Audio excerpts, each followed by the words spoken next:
Hello viewers, today I will clear you some very basic concept regarding computer system. In 21st century, societies are increasingly getting transformed into the knowledge societies and their inhabitants into the knowledge networks who are more informed of the events happening locally and globally. Their actions are based on the strong foundation of the knowledge which is universal, objective, timely and retrieved from various sources. People are becoming more aware of their rights and opportunities. This revolutionary change is brought by the computer, internet and information technology.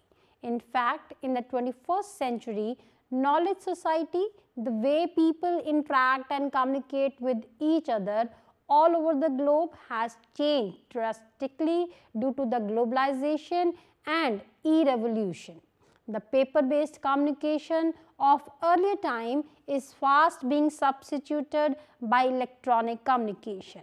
This has led to new ways of functioning of government and business.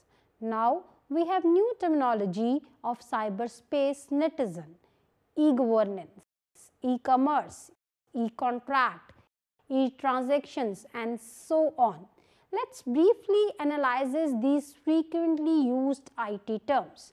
First, I will tell you what does computer means. The term computer is derived from the word compute, which means to calculate. A computer is an electronic machine devised for performing calculation and controlling operations that can be expressed either in logical or numerical terms. It performs various operations with the help of instruction to process the information in order to achieve the desired results. Further, endless complex calculations can be done in mere fraction of time. Huge data can be stored without any space problem. Communication has become cheaper, faster and easier. Similarly, difficult decisions can be made unearning accuracy at comparatively little cost. A computer is an electronic device that takes input such as number, text, sound, image, animation, video, etc., process it and converts it into the meaningful information that could be understood, presenting the changed input as output. All numbers, text, sound, images, animations and video used as input are called e-data, and the numbers, text, sound, images, animations and video returned as output are called information. It is important to note that today computers are widely seen as instrument for future progress and as a tool to achieve sustainability by way of improved access to information by means of video conferencing and email. Indeed, computers have left such an impression on the modern civilization that we call this era as information age. Now, we will discuss how this computer system has evolution. The birth of the computers and the information technology go back many centuries. The development of mathematics led to the development of tools to help in computation. Blaise Pascal in 17th century France was credited with the building the first calculating machine. In the 19th century, the Englishman Charles Babbage, generally considered as the father of computing, designed the first analytical engine.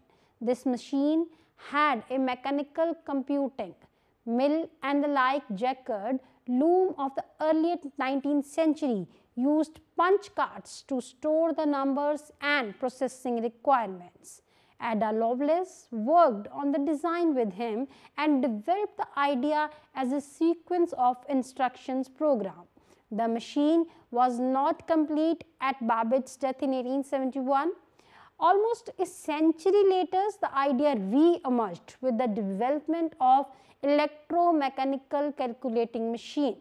In 1890, Hermann Hollerith used punch card to help classify information for the United States Census Bureau.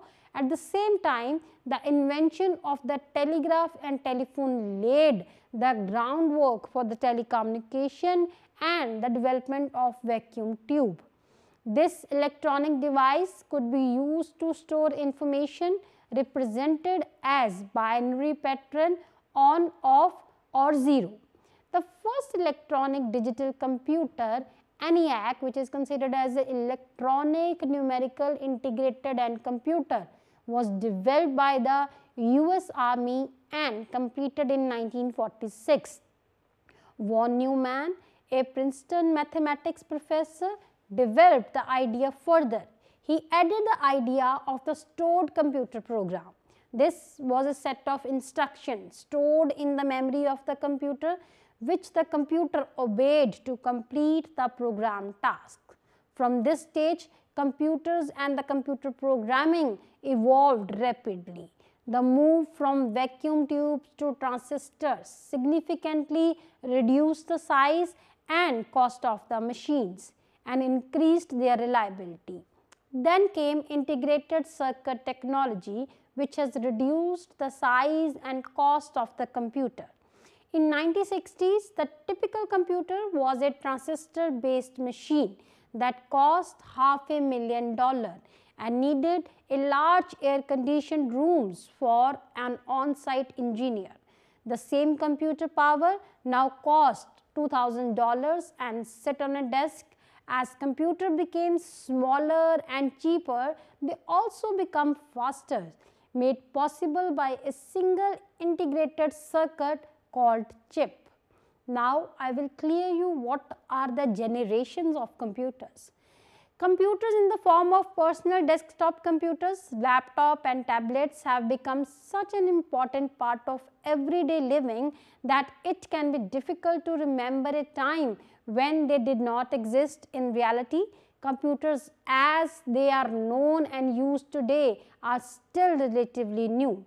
Although computers have technically been in use since the abacus approximately 5,000 years ago, it is modern computers that have had the greatest and most profound effect on society. The first full-size digital computer in history was developed in 1944, called the Mark I. This computer was used only for the calculation and weighed 5 tons. Despite its size and limited ability, it was first of many that would start off generations of computer development and growth. Now, I will clear you what are the first generation computers. First generation computers bore a little resemblance to computers of today, either in appearance or performance. The first generation of computers took place from 1940 to 1956 and was extremely large in size. The inner working of the computers at the same time were unsophisticated. These early machines required magnetic drums for the memory and vacuum tubes that worked as switches and amplifiers. It was the vacuum tubes that were mainly responsible for the large size of the machine and the massive amount of heat that they released. These computers produced so much heat that they regularly overheated despite large cooling units. First generation computers also used a very basic programming language that is referred to as E-machine. Second generation computers came from 1956 to 1963. Of the computers managed to do away with vacuum tubes in lieu of the transistors. This allowed them to use less electricity and generate less heat. Second generation computers were also significantly faster than their predecessors. Another significant change was in the size of the computer, which was smaller. Transistors computer also developed core memory, which they used alongside magnetic storage. Now I will clear you the third generation computers from 1964 to 1971. Computers went through a significant change in the terms of speed, courtesy of integrated circuits or semiconductor chips were large number of miniature transistors packed on silicon chips. This not only increased the speed of the computer but also made them smaller, more powerful and less expensive. In addition, instead of the punch cards and the printouts of previous systems, keyboards and monitors were not allowing people to interact with computing machines. Then fourth generation computer, the changes with the greatest impact occurred in the year from 1971 to 2010. During this time, technology developed to a point where manufacturers could place millions of transistors on a single circuit chip. This was called monolithic integrated circuit technology. It also heralded the invention of Intel 4004 chip, which was the first microprocessor to become commercially available in 1971. This invention led to dawn of the personal computer industry. By mid-70s, personal computers such as the Altair 8080 become available to the public in the form of kits and required assembly. By the late 70s and early 80s, assembled personal computer for home use such as the Commodore PET, Apple II and the first IBM computer were making their way onto the market. Personal computers and their ability to create networks eventually would lead to the internet in the early 1990s. The fourth generation of the computer also saw the creation of even smaller computers, including laptops and handheld devices. Graphical users interface or GUI was also invented during this time. Computer memory and storage also went through major improvements with an increase in storage capacity and speed. Now I will clear you the fifth generation computers. In the future, computer users can expect even faster and more advanced computer technology. Computers continue to develop into advanced form of technology. Fifth generation computing has yet to be truly defined, as there are numerous paths that technology is taking towards the future of computer development. For instance, research is ongoing in the fields of nanotechnology, artificial intelligence as well as quantum computation. Then I would like to clear you what are the types of computer. According to the size and capabilities, computers can be of following type. The one is microcomputer, mini computers, medium sized computers, mainframe computers, supercomputers, desktop computers, laptops, netbooks, personal digital assistants, mini computers, servers, supercomputers and wearable computers and tablet. Now I will briefly explain you all these kinds of the computer, starting with the microcomputer. These are the most widely used category of computers, which are commonly termed as a personal computer. You all must use PCs. The word micro suggests only the size but not the capacity. These computers can fit themselves to a desktop. They are capable of doing all sort of input-output operation. They can also be connected to the few peripheral devices. Then mini computers. These computers are relatively smaller and less expensive than mainframe and medium sized, but they can, if needed, be portable in comparison with the mainframes. They are relatively faster and it can support about 10 to 20 user terminals connected to it. These type of computers are generally easy to use. They can handle database, statistical problem, accounting, etc. using special software designed for the above uses. Then medium sized computer. These computers are the mini version of the mainframe computers. They are relatively smaller than the mainframe and have smaller power than the mainframes. Their processing speeds are relatively high with the support for about 200 remote systems. Mainframe computers, they have capability to support many peripheral devices and terminals which can process several million instructions per second and can support more than 1000 remote systems.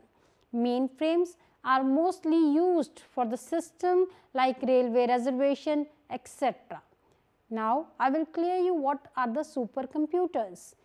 These are the computers which are characterized as being the faster with very high processing speed, very large size, most powerful, most costliest of all their cousins. These computers are used widely in complex scientific applications like processing geological data, weather data, genetic engineering, etc. These computers recognize words up to the length of 64 bits and more. Their speed of calculation is up to 1.2 million instructions per second and they can take input from more than 1000 individual workstations. Now, I will explain you the desktop computers. A desktop computer is used on a single location. The spare parts of a desktop computers are readily available at a relatively lower cost. Power consumption is not much as in laptops. Desktop computers are widely popular for daily use in the workplace and household. Then I will clear you the definition of laptops. Unlike desktop computer, laptop computers are miniatured and optimized for mobile use. Laptops run on a single battery or an external adapter that charges the computer batteries. They have an inbuilt keyboard, touchboard acting as a mouse and a liquid crystal display. They are of great help to the mobile users. Then I will clear you the netbooks. They came into the category of laptops but are inexpensive and relatively smaller in size. They had a smaller feature set and lesser capacity in comparison to the regular laptops. At the same time, they came into the market by the end 2008. Netbooks had begun to overtake the notebooks in terms of the market share and sale. Then I will clear you the personal digital assistants. PDAs can also be used as a portable audio players, web browser and smartphones. They can access the internet by means of Bluetooth or Wi-Fi communication. Then came mini computers. In the terms of size and processing capacity, mini computer lies in between mainframe and microcomputer. The term began to be popularly used in 1960 to refer to relatively smaller third generation computers. They took up the space that would be needed for a refrigerator or two and used transistor and core memory technologies. Servers, they are designed to provide services to the client machines in a computer network. They have larger storage capabilities and powerful processors. Running on them are programs that serve client requests and allocate resources like memory and time to client machines. Usually, they are very large in size, they have large processor and many hard drives. They are designed to be fail-safe and resistant to crash. Now, I will clear you the supercomputers. Supercomputers perform highly calculation intensive tasks effectively. These are used to study quantum physics, mechanics, weather forecasting, molecular theory. Their ability of parallel processing and their well-designed memory hierarchy gave the supercomputers large transaction processing powers. Then wearable computers. These computers can be worn on the body and are often used in the study of behavior, modeling and human health. Military and health professionals have incorporated wearable computers into their daily routine as a part of such studies.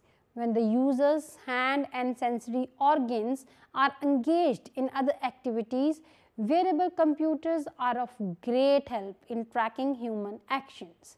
Wearable computers do not have to be turned on and off and remain in operation without users' intervention. Then the term came tablet.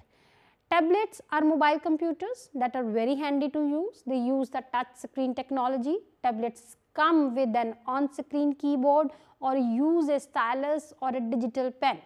Apple's iPad redefined the class of tablets.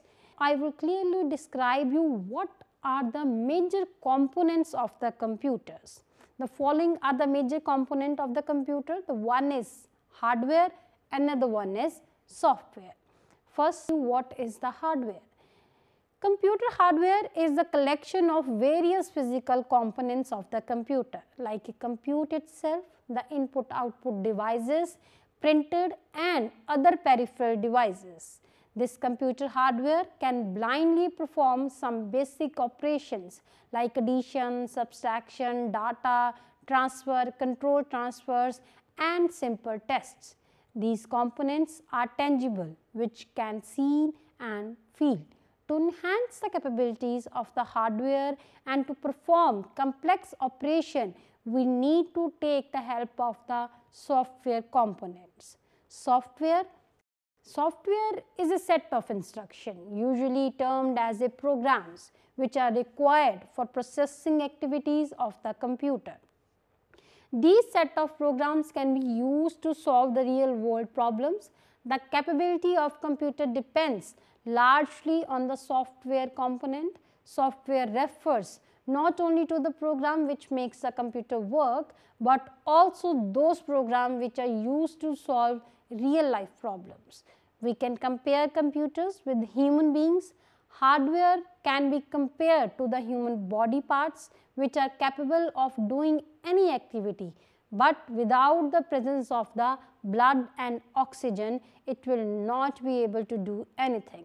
Similarly, hardware is capable of performing various functions, but without software, it cannot do so. Therefore, both hardware and software components are essentials. Now, I will clear you some characteristics of the computers. Computers are developed to perform various operations such as calculation and data processing or simply for entertainment. Characteristics of the computers are, the very first and important is speed. The computer processes data at an extremely fast speed at millions of instructions per second. In few seconds, a computer performs such a huge task that a normal human being may take days or even years to complete. At present, a powerful computer can perform billions of operations in just 1 second. Accuracy. A very significant character of computer is that it's very accurate. However, sometimes there could be some error which is due to that error instructions by the user. Therefore, its level of accuracy depends on the instruction and types of the machine being used. As a computer works according to the instructions given, therefore, faulty instructions for data processing may lead to the faulty result. This is known as the GIGO, garbage in or garbage out. Now, I would like to clear you the reliability. Reliability is the measurement or performance of a computer, which is measured against some predetermined standard. Generally, the output generated by the computer is very reliable, but it's reliable only when the data which is passing an output or input to the computer and the program which gives instructions are correct and reliable. Inconsistent, incorrect and unreliable programs and data make the computer erroneous and unreliable. There is, for the computer to be reliable, the input should be reliable, because the popular phrase garbage in and garbage out represents the reliability constraint of the computer. Further, the major reason behind the reliability of the computer is that at hardware level, it does not require any human intervention between its operation. Then, diligent. As computer is a machine, it does not feel tired and distracted. Its performance is consistent even to be an extent of more than 10 million calculations. it does each and every calculation with the same speed and accuracy. Hence, for a quality performance, the computers come as a healthy help. Then, intangible benefits. Computer gives many intangible benefits like flexibility, ability to accommodate changes, expansion, competitive advantage, better services, etc. Another major feature is cost reduction. It is important to note that as we move from first generation to the fourth generation of the computer, cost factors have reduced. Further, the benefits which computers give override the cost, thereby making the cost incurred to be recovered within no time, in turn reducing the effective cost. Thus, one can have competitive edge over the others. Then there is the large storage capability.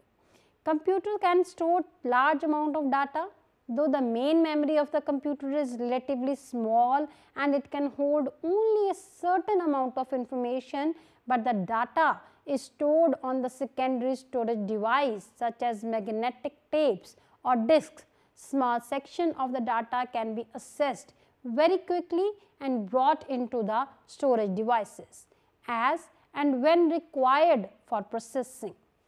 Then versatility is there. The computer performs three basic operations. First, it is capable to access and accept information through various input-output devices from the user. Secondly, it performs basic arithmetic and logical operation on the data as desired. Finally, it is capable to generate the desired output in the desired form. It can work upon numbers, graphics, audio, video, etc., making it really versatile. Further, it can perform multiple tasks simultaneously. For example, at one moment it can be used to draft a letter, another moment it can be used to play music, and in between one can print a document as well. All these works are possible by changing the program. Further, it can also work upon numbers, graphics, audio and videos. Then I would like to clear with you the resource sharing. In the initial stage of development, computer used to be isolated machine. With the tremendous growth in the computer technologies today, computer have the capability to connect with each other. This has made the sharing data and information can also be shared among group of many users. Now, I would like to discuss some of the disadvantages of the computer. A computer has following disadvantage. The very first major is it is a machine and does not work by itself. It requires set of instruction to be provided, for else computer is a waste. Second, it is not intelligent. Rather, it needs instruction for each and every task to be performed by it, which should be given in detail. The third one is it cannot take decision on its own, and one has to program the computer to take an action if some condition prevails. Unlike humans, it cannot learn by experience. In concluding remarks, I must say that before the study of cyber law, first we must understand the basic concept regarding computer and computer system. Without understanding these concepts, it will be difficult for any student to understand the different aspects of cyber law and cyber security. So this was the brief lecture from the evolution of computer to the generation of computers, type of computers and characteristics of the computers. Thank you viewers for watching this program.